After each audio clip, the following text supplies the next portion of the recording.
Malam itu, gemerlap lampu warna-warni membanjiri langit Jakarta. Musik berdentum kencang, menggema hingga ke sudut-sudut G-Expo Kemayoran. Ribuan orang menari, larut dalam euforia festival musik terbesar di Asia Tenggara, Jakarta Warehouse Project, DWP, 2024. Di antara kerumunan, seorang pria muda asal Malaysia, sebut saja Adrian, tengah menikmati malam penuh kegembiraan bersama temannya. Namun, dalam sekejap, suasana berubah mencekam. Tangan kekar tiba-tiba mencengkeram lengannya. "Ikut saya," suara tegas dari seorang pria berjaket hitam membekukan langkahnya. Adrian terkejut. Tanpa penjelasan, dia ditarik menjauh dari keramaian. Tatapan temannya membulat, berusaha mengikuti, namun langkahnya terhalang. Di tempat yang lebih sepi, pria yang mengaku sebagai polisi itu meminta paspor Adrian. "Untuk pemeriksaan," katanya dingin. Saat Adrian melihat ke sekeliling, dia tersadar, dia bukan satu-satunya. Beberapa orang asing lainnya juga berada di sana, wajah mereka penuh kebingungan. Di tangan polisi itu, terlihat setumpuk paspor dan uang tunai dalam jumlah besar. Tapi apa yang sebenarnya terjadi? Apakah ini benar-benar pemeriksaan biasa, atau ada sesuatu yang lebih gelap di baliknya? Adrian adalah seorang pria Malaysia berusia 26 tahun yang gemar menghadiri festival musik. Baginya, DWP 2024 adalah kesempatan langka untuk menikmati pertunjukan dari DJ kelas dunia di kota yang selalu ramai dengan gemerlap kehidupan malam. Ia datang ke Jakarta bersama seorang teman, Leon, pria berusia 27 tahun yang sudah lebih dulu mengenal Indonesia. Malam itu, mereka tiba di G-Expo Kemayoran dengan penuh semangat. Ribuan orang dari berbagai negara berdesakan memasuki venue, mengenakan pakaian terbaik mereka untuk berpesta semalaman. Adrian dan Leon ikut larut dalam kegembiraan, membaur dengan lautan manusia yang menari di bawah pancaran laser dan efek visual yang memukau. Di tengah hiruk-pikuk musik, Adrian sempat berpikir betapa sempurnanya malam ini. Namun, ia tidak menyadari bahwa ada sesuatu yang mengintai dari balik kerumunan. Sejumlah pria berpakaian preman tampak mengawasi, berjalan perlahan di antara penonton dengan tatapan tajam. Mereka tidak ikut menari, tidak menikmati konser, mereka sedang mencari sesuatu. Tak butuh waktu lama hingga Adrian merasakan ketukan kuat di pundaknya. Saat ia menoleh, seorang pria dengan wajah kaku menatapnya tajam. "Ikut saya," katanya, suaranya nyaris tak terdengar di tengah dentuman musik. Leon, yang berdiri di sampingnya, langsung curiga. "Ada apa ini?" "Dia nggak melakukan apa-apa," serunya, mencoba menghentikan polisi itu. Tapi pria itu tak peduli. Dengan gerakan cepat, ia meraih paspor dari kantong Adrian, sementara beberapa pria lain tampak menggiring beberapa penonton lainnya. Leon melihat sesuatu yang membuat darahnya berdesir. Di tangan polisi itu, ada setumpuk paspor lain dan lembaran uang yang diselipkan di antara dokumen. Ia mulai paham, ada sesuatu yang tidak beres malam ini. Namun, sebelum ia sempat bertindak lebih jauh, Adrian sudah ditarik menjauh. Dan di saat itu juga, malam yang seharusnya penuh kesenangan berubah menjadi mimpi buruk. Adrian dipaksa berjalan keluar area utama konser, melewati lorong-lorong gelap di bagian belakang venue. Lampu warna-warni yang sebelumnya menyilaukan kini terasa jauh, suara musik yang menghentak kini terdengar sayup-sayup. Jantungnya berdetak lebih cepat. Ini bukan pemeriksaan biasa, ada sesuatu yang salah. Sampai di sebuah sudut yang sepi, Adrian dihadapkan pada 3 pria berpakaian preman. Salah satu dari mereka, seorang pria berbadan tegap dengan wajah dingin, mengangkat selembar kertas dan menunjukkannya di depan wajah Adrian. "Kami menemukan indikasi penyalahgunaan narkoba. Kamu perlu diperiksa lebih lanjut," katanya dengan nada datar, tapi mengancam. Adrian mengernyit.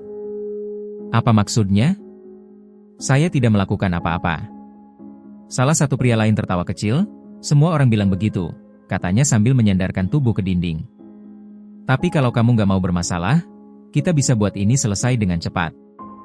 Saat itulah Adrian melihatnya, segepok uang tunai di tangan pria itu. Ini bukan tentang hukum, bukan tentang narkoba. Ini pemerasan.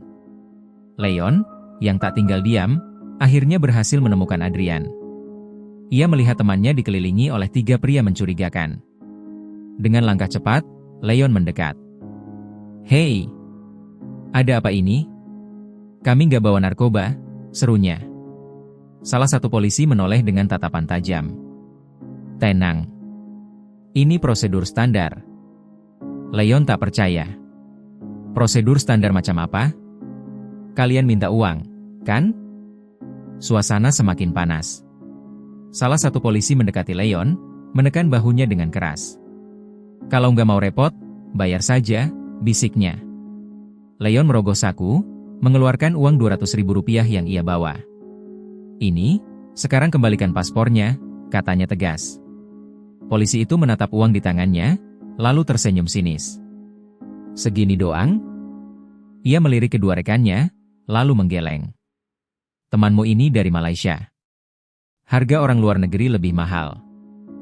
Darah Leon mendidih. Ia tahu mereka dalam masalah besar. Ini bukan hanya tentang Adrian, mereka bukan satu-satunya korban malam ini. Di sekitar mereka, beberapa orang asing lainnya tampak terpojok, wajah mereka ketakutan, beberapa bahkan tanpa putus asa saat polisi memegang paspor mereka dan menuntut uang lebih banyak. Salah satu pria yang tampaknya menjadi pemimpin kelompok ini, memandang Adrian dengan senyum puas. Jadi bagaimana? Mau kami lanjutkan tes urin? Kalau hasilnya positif, kau bisa bermalam di kantor kami, katanya dingin. Adrian semakin panik. Ia tak pernah menyentuh narkoba seumur hidupnya, tapi ia tahu betul bahwa tes semacam ini bisa dimanipulasi. Jika ia melawan, segalanya bisa lebih buruk. Leon menggertakkan giginya.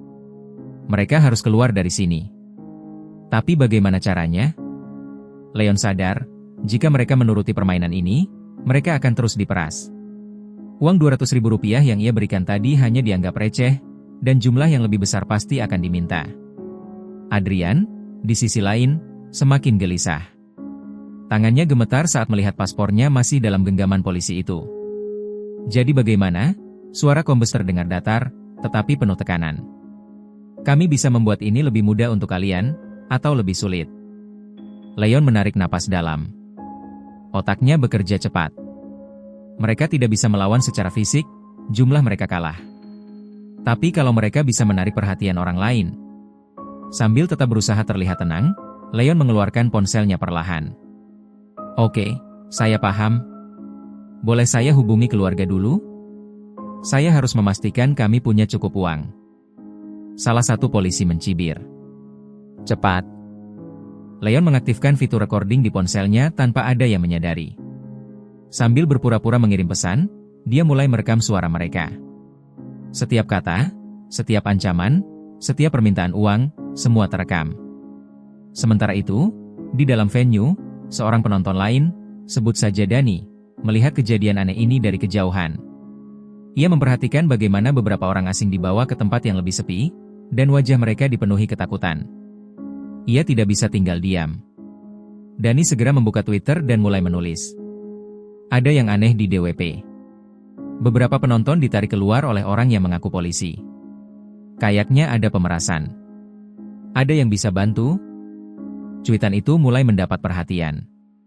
Dalam hitungan menit, ratusan orang meretweet dan membalas dengan pengalaman serupa. Beberapa bahkan mengaku telah diperas juga. Di sudut lain Jakarta, seorang jurnalis yang sedang memantau acara DWP melihat cuitan ini. Instingnya mengatakan ada sesuatu yang besar terjadi. Ia segera menghubungi timnya dan bersiap menuju lokasi. Sementara itu, Leon telah merekam cukup bukti. Ia menggertakkan giginya, lalu menatap langsung ke mata kombes. Baiklah. Kalau memang harus bayar, saya harus tarik uang dulu di ATM. Kami nggak bawa banyak uang tunai. Polisi itu tersenyum tipis. Cepat. Dan jangan coba-coba macam-macam. Leon mengangguk. Tapi dalam hatinya, ia tahu, mereka tidak akan mengikuti permainan ini. Mereka harus mencari cara untuk mengungkap kebenaran. Saat ia berjalan menjauh, Leon berbisik ke Adrian, kita harus cari bantuan. Sekarang atau tidak sama sekali. Dan itulah awal dari perlawanan mereka. Leon dan Adrian berjalan cepat menjauh dari para polisi itu, berpura-pura menuju ATM. Tapi alih-alih benar-benar mengambil uang, mereka langsung menuju ke bagian depan venue, tempat pengunjung dan petugas keamanan resmi berada. Tapi mereka tidak sendirian. Salah satu polisi mencurigai gerak-gerik mereka dan mulai mengikuti dari belakang. Adrian melirik sekilas dan melihat bayangan pria itu semakin mendekat. Jangan berhenti, bisik Leon, kalau kita tertangkap lagi, kita tamat. Saat mereka hampir sampai di pintu keluar, Tiba-tiba sebuah tangan mencengkeram lengan Adrian. "Hei! Mau kemana kalian?" Suara polisi itu menggema di tengah keramaian. Kerumunan di sekitar mulai memperhatikan. Beberapa orang bahkan berhenti menari dan melihat ke arah mereka. Leon tahu ini satu-satunya kesempatan mereka. Dengan cepat, ia mengangkat ponselnya tinggi-tinggi dan berteriak, "Mereka memeras kami. Kami sudah merekam semuanya." Suasana langsung berubah. Beberapa penonton yang juga merasa curiga mulai mengeluarkan ponsel mereka, merekam kejadian itu. Polisi yang mencengkeram Adrian tampak terkejut, wajahnya menegang. "Lepaskan aku," teriak Adrian, suaranya penuh kemarahan. Dari kejauhan, beberapa petugas keamanan resmi DWP mulai bergerak ke arah mereka. Situasi semakin panas. Sementara itu, jurnalis yang tadi membaca cuitan Twitter kini sudah berada di area luar venue, menyiapkan kameranya. Saat melihat keributan itu, ia segera mulai merekam, memastikan setiap detik kejadian ini terdokumentasi. Salah satu polisi mulai panik. "Matikan ponsel kalian," bentaknya, mencoba meraih ponsel Leon. Tapi terlambat. Siaran langsung di media sosial sudah berjalan, dan ribuan orang kini menyaksikan kejadian ini secara real-time. Saat itulah, sebuah suara tegas terdengar. "Cukup." Sebuah rombongan polisi berseragam lengkap tiba di lokasi. Wajah mereka serius, berbeda dari para polisi yang mencoba memeras Adrian dan korban lainnya. "Anggota Propam," bisik salah satu polisi korup dengan wajah pucat. Leon dan Adrian saling bertukar pandang. Mereka tahu, pertarungan mereka belum berakhir, tapi setidaknya, keadilan mulai bergerak. Kerumunan semakin ramai. Polisi berseragam dari Propam Polri bergerak cepat, langsung memisahkan Leon, Adrian, dan beberapa korban lainnya dari para polisi yang diduga terlibat pemerasan. Kombes Donald dan dua rekannya tampak tegang. Salah satu dari mereka berusaha berbicara, "Ini hanya kesalahpahaman, Pak. Kami sedang menjalankan tugas." Namun, perwira Propam yang memimpin operasi itu tidak tertipu. "Kami sudah menerima banyak laporan soal pemerasan ini. Ada bukti rekaman. Kalian semua akan diperiksa." Leon segera menyerahkan ponselnya, memperlihatkan rekaman yang telah ia buat. Adrian masih gemetar, mengangguk. "Mereka mengambil paspor kami dan meminta uang untuk mengembalikannya." Dalam waktu singkat, polisi korup itu digiring pergi. Beberapa dari mereka masih berusaha membela diri, tetapi dengan rekaman dan kesaksian para korban, sulit bagi mereka untuk mengelak. Kabar ini menyebar dengan cepat. Media sosial meledak dengan video dan cuitan tentang insiden ini. Berita di TV nasional pun mulai menyoroti kasus pemerasan ini, menampilkan wajah-wajah para pelaku yang kini harus mempertanggungjawabkan perbuatannya. Dalam beberapa hari, penyelidikan lebih lanjut mengungkap bahwa pemerasan ini tidak hanya dilakukan terhadap Adrian dan Leon, tetapi juga terhadap puluhan penonton lainnya, baik warga negara asing maupun lokal. Total uang yang diperas mencapai 2,5 miliar rupiah. Polisi yang terlibat, termasuk Kombes Donald, akhirnya menjalani sidang etik dan diberhentikan tidak dengan hormat. Beberapa dari mereka bahkan menghadapi tuntutan pidana. Leon dan Adrian akhirnya bisa bernapas lega. Mereka mungkin datang ke Jakarta untuk menikmati festival musik, tetapi mereka tidak pernah menyangka akan terlibat dalam sesuatu yang lebih besar, mengungkap kasus korupsi yang merugikan banyak orang. Pesan moral dari kisah ini jelas, ketika ketidakadilan terjadi, diam bukanlah pilihan. Berani berbicara dan mencari keadilan bisa membuat perbedaan besar. Beberapa minggu setelah insiden di DWP 2024, Adrian dan Leon duduk di sebuah kafe di Kuala Lumpur, menatap layar ponsel mereka. Video rekaman yang diunggah Leon telah menjadi viral, ditonton jutaan kali. Ratusan komentar memenuhi kolomnya, ada yang berterima kasih karena telah mengungkap kebenaran, ada yang marah dengan kejadian ini, dan ada pula yang berbagi pengalaman serupa. Adrian menghela napas panjang. "Siapa sangka perjalanan ke Jakarta bakal berakhir seperti ini," katanya sambil tersenyum tipis. Leon menatap temannya, lalu terkekeh.